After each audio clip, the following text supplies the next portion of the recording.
Hey y'all, welcome to Keeping It Real Estate with Kristen. I'm Kristen Goyette and I am a mortgage loan officer with Motto Mortgage Complete out of Goldsboro, North Carolina.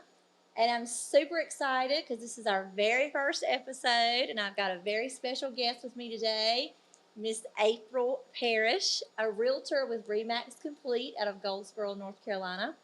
My goal with this podcast is to enlighten our listeners on all things real estate, and there's a lot to cover.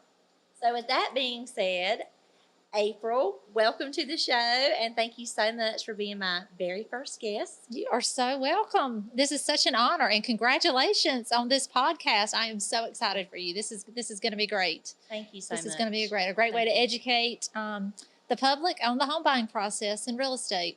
Yes, absolutely. So, with that being said, tell us about yourself and your journey into the real estate world. Yeah, so this is actually something that my husband and I do together. This is going into my third year full time as a real estate agent, and my husband is doing it part time. But for about 20 years, I actually owned a dance studio and taught dance lessons. And Awesome. I wish I could say that I had this dream from a small child that I wanted to be a real estate agent, but that's really not the case.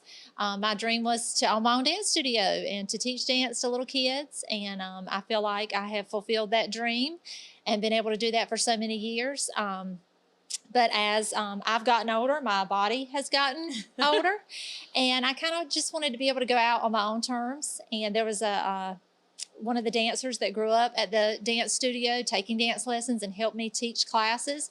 She showed some interest in the business, and so she was able to take the business over. So that worked out really well. Awesome. But back in 2010, my dad got sick with cancer, and my dad was an entrepreneur at heart, and he had a lot of rental properties. And spent a lot of time growing his investment portfolio, I guess you could say, and took a lot of pride in it. And he talked with myself and my sister about leaving it to us, and not for us to quit our full-time jobs, but to use that rental income as a supplemental income to send our kids to college, go on vacations, and do different things to enjoy life. So that was very important to my dad. But in 2010, he got very sick, and I would like to say that I really stepped up to the plate, but it was really more my husband stepping up to the plate and took care of a lot of the rental property, doing the repairs, making sure that the rent was taken care of. And then when he passed away in 2010, my mom was left with the property. Her health was not good, so we took on the responsibility, just like you would for your parents, free of charge, helping my mom to manage all of these rental properties. Right. And she suddenly passed away in 2018, very unexpectedly. And then my sister and I were left with these properties. And, family can be difficult, unfortunately, and it just didn't work out.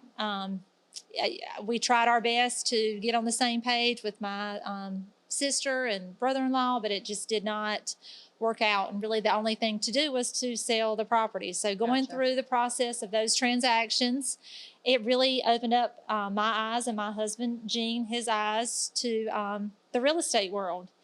And it just intrigued us. And, with each transaction, we learned more and more. And I would say that one of the main reasons that we decided to get our real estate license, you think most of the time when someone is buying a home or selling a home, it's a happy time. They're selling a home and then they're off to purchase their forever home. Right. But so many times, clients are divorcing. Right. And they can't settle, so they have to sell, or a husband dies and the wife is left with the home and she can't afford to, raise the kids and pay the mortgage. Or in my situation, just things were difficult and we couldn't see eye to eye. And so that was very hard. That was where I grew up in one of the rental properties my whole life. And the day that it closed and you hand the keys over to somebody else and you can't go back there, that is so hard. Right. And worked with clients that were in similar situations, and just to be sensitive to them that, yes, there's a paycheck at the end of this and we're thankful for that, but there's more than that in the transaction, and that is being there for our clients, there to listen, to them, and to do the best that we can to represent them and advise them for their best interest. Yep. Those are great points, that it's not Yes. always a super exciting Right. time whenever Yep. you're selling a home. I think it probably always is when you're buying a home. Right. But sometimes you're the listing agent and Yep. sometimes you're the buyer's Right. agent. So that's good. And your husband is also a realtor. Yes, Y'all are he the dream is. team. Yes, we are. We try. The Parrish He dream helps me team. a lot. I joke around a lot, but he does. He helps me a lot. I couldn't do it without him. Couldn't do it without him. Oh, that's awesome. Now, I am getting older in my age, so I don't have the best memory. Uh-huh. So I have my little note cards here to That's kind of fine. help That's me fine. know our next question. So if you were not a realtor, what do you think you'd be doing? I would still be teaching dance. I mean, I'm sure all of my friends growing up in school, they could tell you, from a very young age, I knew that that's what I wanted to do, that I wanted to own my own studio. And it was bittersweet. It was hard to part with. And I really, in some ways, have not parted with it, because I still teach one night a week. Yeah, that's awesome. And I'm always there to give my advice to the new owner, Michelle Marshall, which she most of the time is glad to, listen or whatever. So that's been interesting to, make sure I don't overstep my bounds. Right, right. Well, I'm sure you're a great asset to her with all your Yeah, experience. and she's doing great knowledge with it. She really is. Not only being a teacher, but running the business. Yep. So that's awesome. She's lucky to have you. Yes. I'm sure she feels that way. All right, April. So how many families did you guys serve this past year? Oh, goodness. I wasn't expecting that question. Honestly, I mean, I know that is part of it, keep an account and posting that everywhere, letting everybody know how many families, how many buyers you work with, and how many sellers. I mean, if I had to guesstimate right off the top of my head, I would say maybe it's somewhere around between 27 and 30 Oh, wow. this that's past year, awesome. buyers and sellers. Right. But yeah, I need to do better about keeping track of that. You know what I they say in the apologize. corporate world? You can't improve what you don't measure. Oh my goodness. I will do better. So you got to start measuring. You got to start keeping up with all that good stuff, Yes. honey. Okay. So what would you say is your biggest challenge right now in your business? The interest rates. Those interest rates. Can't you fix Dagger to that? the heart. I know, really. Can't you fix that, Kristen? I'm doing my best. I'm praying every day because that's all I can do. Yeah, I do feel like that is a big issue right now. I mean, people are so stuck on, months ago when the interest rate was so low, and, different things like we're waiting for the market to crash. And I'm like, keep waiting. It's not Right. going to crash. Right. We're just leveling out. And the interest rates, while they are higher than what they have been, is still a decent rate to purchase a home. And it should not prevent you from purchasing a home. Right. Interest rates for home buying have been as high as 18%. That's So right. 8% is not crazy. Yep. Which they're not 8%. I think today I priced out some loans and it was like 6. They're between 6 and 7%. Uh-huh. Obviously, interest rates are kind of individualized. It depends on what your Right. credit score is, how much money you're putting down, Yeah. how much house you're buying.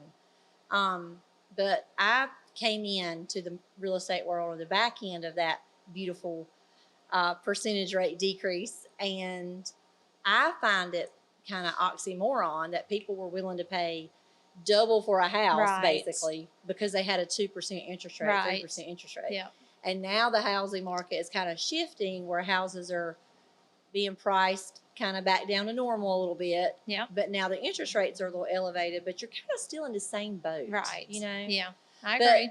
And that's part of the reason we're having this podcast. That's right. So we can educate you guys and help you understand that interest rate is not everything.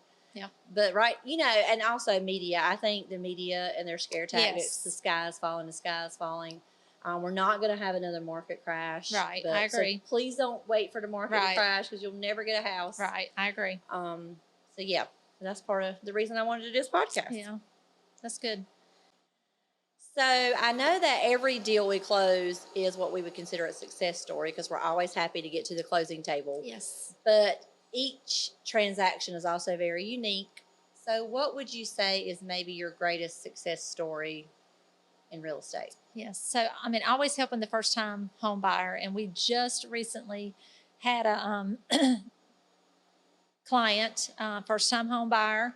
She was in her late 40s and had never owned a home before and contacted us. And we went on showings, and she found an older home that really reminded her of her grandmother's home. She had the cute little front porch, and she said she could just see the rocking chairs, on the front porch, so and put an offer in and immediately got accepted. So we were so excited. But after inspections, got all of those inspections. Love inspections and appraisals.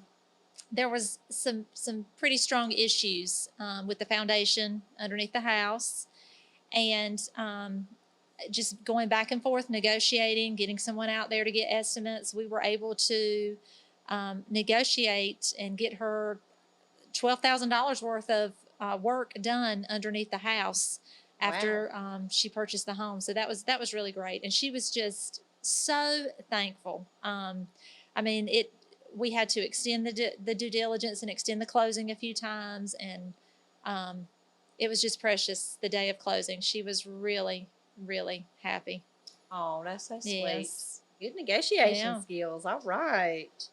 So, speaking of first-time home buyers, what advice do you think, from your perspective and what you do, what advice would you give a first-time home buyer? Maybe some do's and don'ts, or whichever way you want to go. Right. I would say to not overextend themselves. I feel, they get that pre-approval letter from you, and it's like Christmas time. They got cash money and they're ready to go shopping, Right. And so many times, they can probably bump up their pre-approval, but maybe they really shouldn't, Right. They've got other bills and they want to enjoy life. Right. And so that's one thing that we always try to discuss with our clients, that, yes, you need to sacrifice some things to purchase a home, but you don't want to overextend yourself that you're miserable and you can't enjoy some things, going out to eat, a movie, different because things. that's part of, the pre-approval process does not take into account every expenditure. Right. We do the debt, what's on your credit report. So we don't know if your kids are taking dance or if you've got daycare bills. Right. Unless you have a certain loan, it does take into account that. But for the most part, we don't know how many times you're eating out a week or filling up your gas tank. Right. All those little things that add up. So I think that's really great advice to, and that's one of the things that I try to do whenever I am given a pre-approval, is to say, this is what your payment's going to be. So factor that into your lifestyle. Make sure that this would really work for you, because as we know, I've bought 4 homes now, but I've been living this adult life for a long time, but bills get old and things get old, and it's not so fun anymore. Right. You can't really you got that payment for a long time. That's right. 30 years It's not seems 5 like or 6 eternity. years for a car. It's for a long time. Right. So yep. All right. Well, so we're nearing the end of this session, but I just wanted to ask you one final question. Sure. Can you tell us something fun or interesting about yourself? I actually asked my husband this question last night. I was like, honey, what is something fun and interesting about me?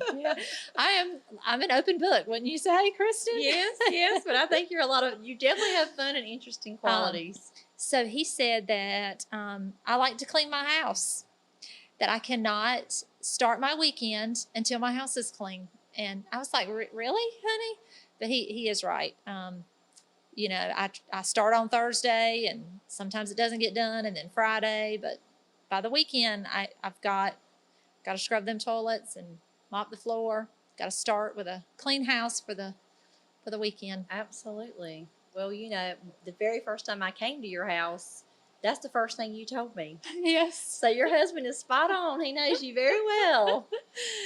Yeah. Well, yeah. And definitely if I have a visitor that comes, I got to clean. Oh, heck yeah. Got to clean. I think there's a meme that says something about, if you want my house to get cleaned fast or something, just let somebody be coming over. Exactly. I've never cleaned my house so fast in my life, throwing stuff in closets, hiding under the beds or whatever. And that happens to me all the time. Yes, Somebody's like, I'm stopping by. I'm like, oh my goodness, I'm not prepared. Right. So tell me about the latest deal that you closed. Okay. Well, I actually just had a closing this past Wednesday. Good. And it was a very sweet couple who moved here from California, and they settled here in Kinston. And they were just so precious and sweet and so easy to deal with. It was one of those loans that was just spoils you. Yes. Because everything was so perfect and easy and wonderful. And I worked with a realtor here in Kinston from Kinston Realty Group, Lee Howell. So I'm hoping to have him on my show at one point in time.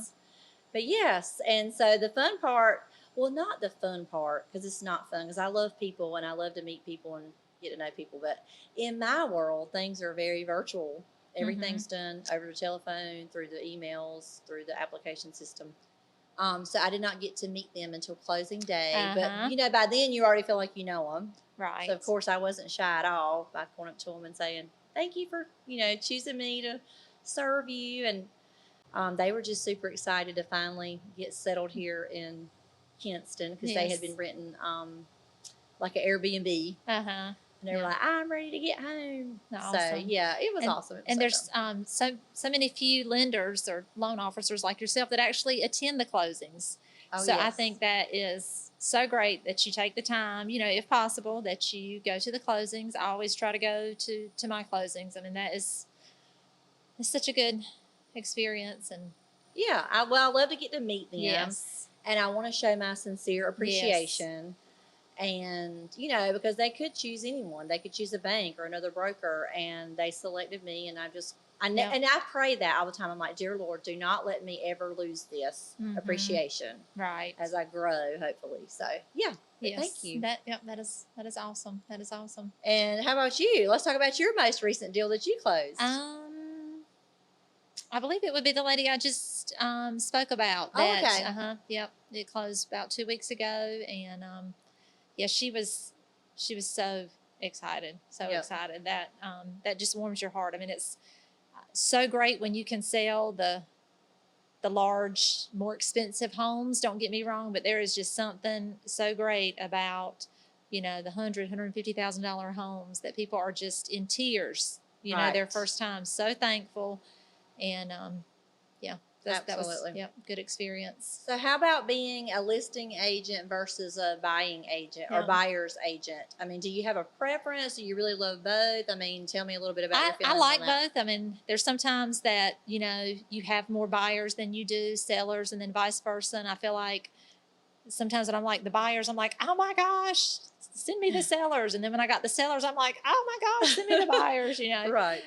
So, I mean, most of the time it's a good balance. It's a good balance. I enjoy both. I mean, it's very rewarding helping someone buy a home, but then it's also rewarding when you can, go on a listing appointment and guide the sellers on, what you feel would be best for them to do with the home. If it's get the bushes trimmed or the house pressure washed, and they actually take your advice and do it, and then you can get them top dollar. It's got some curb appeal. The pictures are going to turn out better, and that's really important. I always felt like if I was a realtor that I would be like, if you want me to list your house, I need to come in here and do my thing. Because I feel like I really probably should have been a realtor, but I didn't want to go back to school.